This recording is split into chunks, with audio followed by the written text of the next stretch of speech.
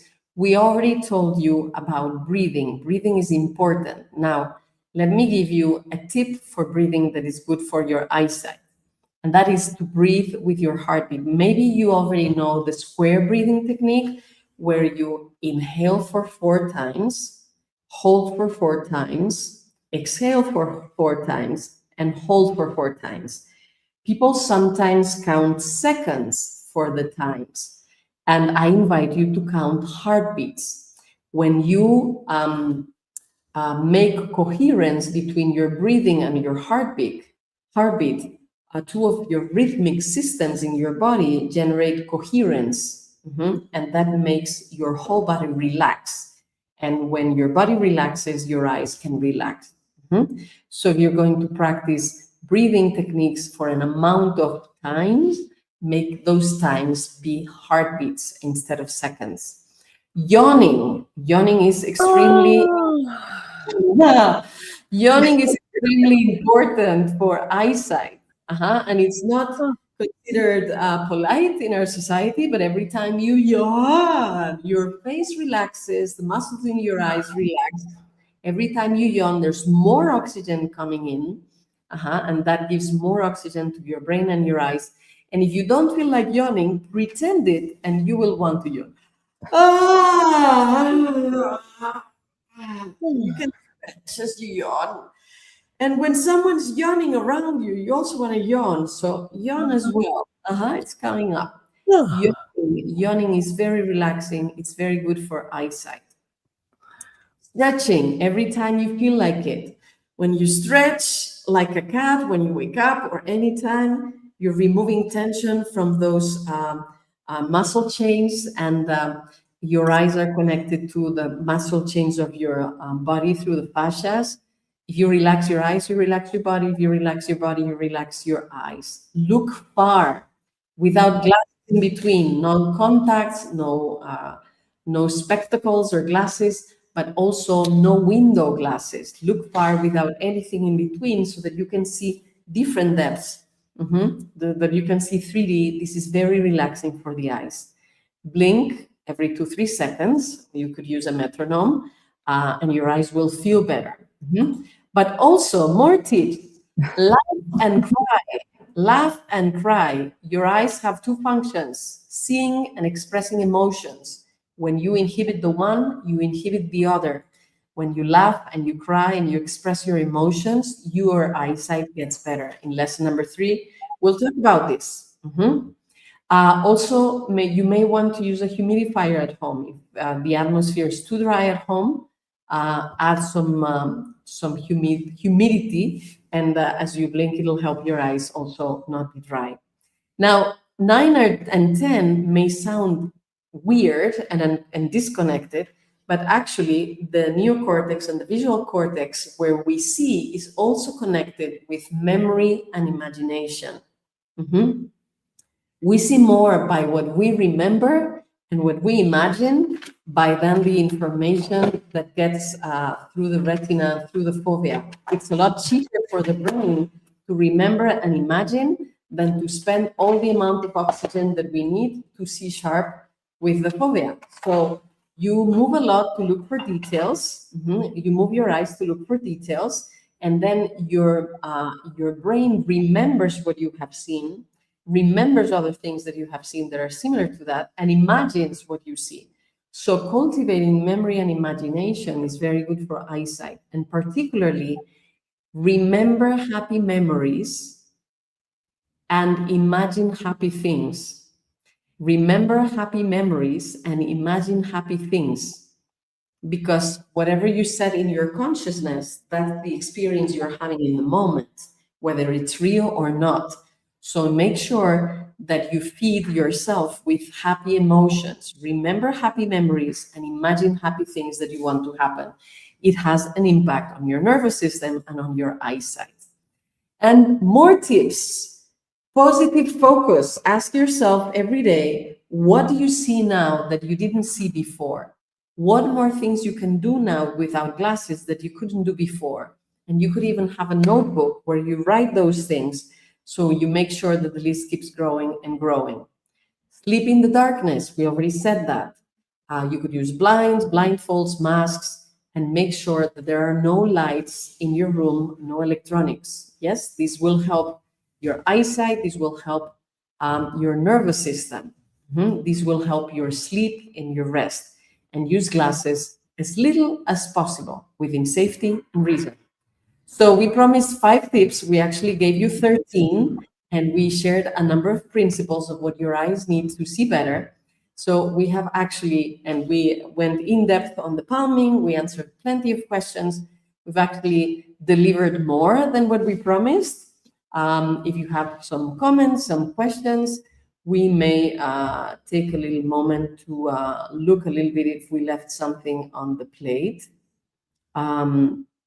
with the questions that you were asking. And while we're having a look at those questions to see if there's a few more, Elia, Christian, if you want to share something about your experience, your journey with eyesight, what was going on for you, how your eyesight has improved, particularly in relationship with palming, well, this is a great moment to do it. So Christian, I believe you come from Chile, and you also have been in the training to be a vision coach. So tell us about your vision journey and what was the role of palming in it.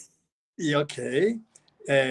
For me, palming is the start tool, as you said before. And when I was 42, I was with different problems with my eyes. I couldn't see clearly the newspaper. And I saw something about palming, and palming saved me absolutely. But palming is the start tool. I know it's going to tell you much more stuff, much more methods that are so important and critical. But with our tool, you improve a lot. I went to the doctor and he said, "Hey, you need to use glasses." I didn't want to use glasses, but then I started in the same program that you are now. And I said, "Hey, this is amazing, because what you're learning now is amazing, something new, a complete new knowledge. And when you have a new knowledge, it's like you have a special tools to improve your conditions." And so be committed, as I know I told you, because when you are committed, you feel absolutely different. And you say for yourself, "Hey, every single day as you wash your teeth, then I'm going to do palming." And palming, you can do it too. If you're in the subway, you can put and you can palm. If you are waiting the time for a physician, you can palm. You have different moments. If you go to a classical concert, you can palm. Do it everywhere. And if somebody asks you, tell him you're palming for your eyes and for all your conditions. Another thing very important, when you yourself, you exercise muscles and you say, that's good for you, this muscle. That's so good. And it's good for your heart as well. It's good for your digestion system as well. So good. And as I know I told you, pump always as well used for different things. Eyes is one of them, but it's a complete tool for your neural system. So good. Thank you. And Thank you so much, Christian. Indeed, exercising is good for so many things. Palming is good for so many things. So you want to do it. Being in the sun is good for so many things. So you want to do it. Thank you very much. I would like to say a few more things before we hit the top of the hour. For those that are committed and that want to have the full experience, so stay for a few more minutes for the final instructions. So today is the first of 4 lessons that we're going to be sharing this week. Tomorrow, we're going to deliver video number 2 that you can watch, and there will be a live also as well tomorrow at the same time as today, 10 a.m. LA time or PS time, where we're going to go more in depth. And then there's another one on Thursday, lesson 3, April 9th, and the corresponding live, and another video on Friday. And the live will be actually on Saturday. So let me tell you a little bit of what's going to happen. So lesson number 1 was about focusing, palming, and the 5 keys to better eyesight. Lesson number 2 is going to be about limiting beliefs that you have about eyesight, the importance of light and the sun. We're going to teach you 3 exercises to transform your vision. And we're going to teach you about the instant focusing technique and alternative tools for glasses to improve your eyesight. You absolutely want to be there for lesson number 2, both the video and the live. In lesson number 3, we're going to explain 15 common eyesight symptoms. So for all those that are asking, does it work for this or that symptom? Make sure you come on for lesson number 3. We're going to address the symptom that you have. And we're also going to talk about the emotional aspect of eyesight symptoms. And in lesson number 4, we're going to talk about the 6 scientifically proven levels for vision improvement. After lesson number 4, you will have learned the equivalent of a full weekend of natural vision improvement, and you will have received $300, 300 euros worth of value for free. You will notice as we go through the course that you learn a lot. And of course, it's on you to implement it, practice, and see the changes in your eyesight. As you practice, you will see with your own eyes that your eyesight improves. Now, a lot of people we know improve their eyesight just with the free 4-part masterclass. And when that happens, we're delighted because this is our life's mission. This is my dharma. I do it with love and passion and enthusiasm. Now, we also know that there will be people that will need more help, that will want more support, more time to go more in depth, to have a surrounding of accountability and all of that. And for those people, after lesson number 4 is delivered, we're also going to open the registration for our paid advanced program that instead of taking a couple weeks, will take a couple months, yes? And we can support you step by step on that. But you will discover about that in due time. I just want to make sure that you make the most out of this free 4-part masterclass. The live corresponding to video number 4 will happen on Saturday. And instead of being on YouTube and Facebook, we will gather in a Zoom room. So we are kind of more in a cozy place. We will have an open house. You will get to meet part of the team of the ClearSight Method. You will get to discover the platform. There will be other surprises going on. Okay, the lives are happening always at the same time, which is 10 a.m. Pacific. So that would be in Los Angeles, Seattle, Vancouver, at 12 noon in Chicago, Dallas, Manitoba, Saskatchewan, so Central Time. It will be at 1 p.m. Eastern if you're in New York, Miami, Toronto, Quebec. That is 6 p.m. if you're in London, Dublin, Lisbon, 7 p.m. in Amsterdam, Berlin, Paris, Rome, Madrid. All the lives are happening at this time. Okay, so what are we going to learn in lesson number 2 tomorrow? So make sure that you come back.